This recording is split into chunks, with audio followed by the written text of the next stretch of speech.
For today's ganap nga, tara at samahan nyo ko sa araw na ito. Heto at pagkagising ko nga ay naghilamos muna ako gamit ang Beauty White Soap ng YouGlow Babe. Wow! May niacinamide na nga pala yan, snail filtrate at sea bactor na nakakatulong para mag-lighten at pag-moisturize ng ating mga balat.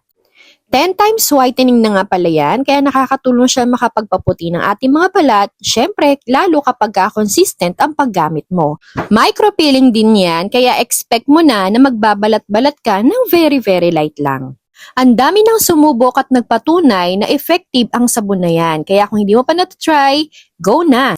Pagkatapos naman ito at pinag-blender ko ng mansanas at saka ng pera sila nanay para maging merienda nila ngayong umaga. Dahil sabi ko nga sa kanya, kailangan makakain siya ng kahit isang mansanas araw-araw. Dahil sabi nga natin, an apple a day keeps the doctors away. That's right! Naniniwala din ba kayo doon, guys?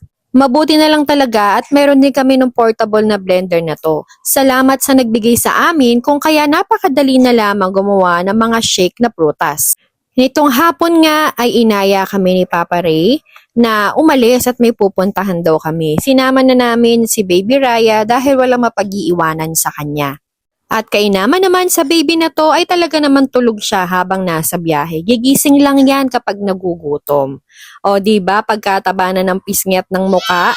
At yan naman si Kuya Rilo sa likod na pagka nabi-videohan ay talaga namang nahihiya. O napadila pa nga, diba? Uy! Eto at sa wakas ay natuloy na rin kami sa Wilcon Depot dito sa Baliwag para tumingin at syempre bumili na rin ng lababo para sa aming CR dahil gustong-gusto ko na talaga magkaroon ng lababo sa CR namin. Buti na lang talaga at natuloy kami. Muntikan pa ngang hindi dahil sabi ni Papa Ray ay sa ibang araw na lang daw pero syempre nagwagi pa din tayo.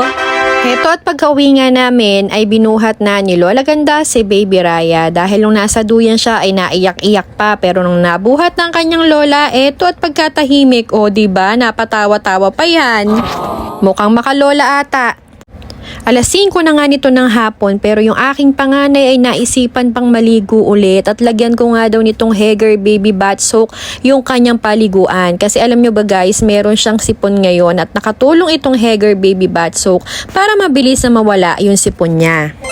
Eto na nga at pagka-uwi ni Papa Ray galing sa shop ay sinimula na niyang ilagay at ikabit itong lababo na nabili namin sa Wilcon dito sa CR namin sa taas. Alam nyo ba guys, dati talaga ayokong ayusin itong bahay namin kasi ang nasa isip ko, kapag na lang nakabili kami ng lupa at nakapagpagawa ng bahay, ay doon na lang iayos para isang gawaan na lang. Kasi kapag ganitong buo na, ay napakahirap kapag i-renovate mo pa dahil ang daming gamit na iaayos at itatabi, hindi ba? Pero naisip ko din naman, mukhang matagal pa bago kami makabili ng lupa at makapagpagawa ng bahay. Kaya ito munang bahay namin sa ngayon ang aayusin namin ng paunti-unti. Mabuti na lang talaga at itong si Papa Ray kapag merong kailangan gawin sa bahay ay talagang siya lang naman ang gumagawa. Hindi na kami kailangan tumawag pa ng ibang gagawa at magbayad. O diba, san ka pa? Meron ka ng poging asawa na marunong gumawa sa bahay, diba? And finally, meron ng lababo ang CR natin. Salamat po Lord sa blessing na to. Yun lang muna sa ngayon guys. Maraming salamat. Bye!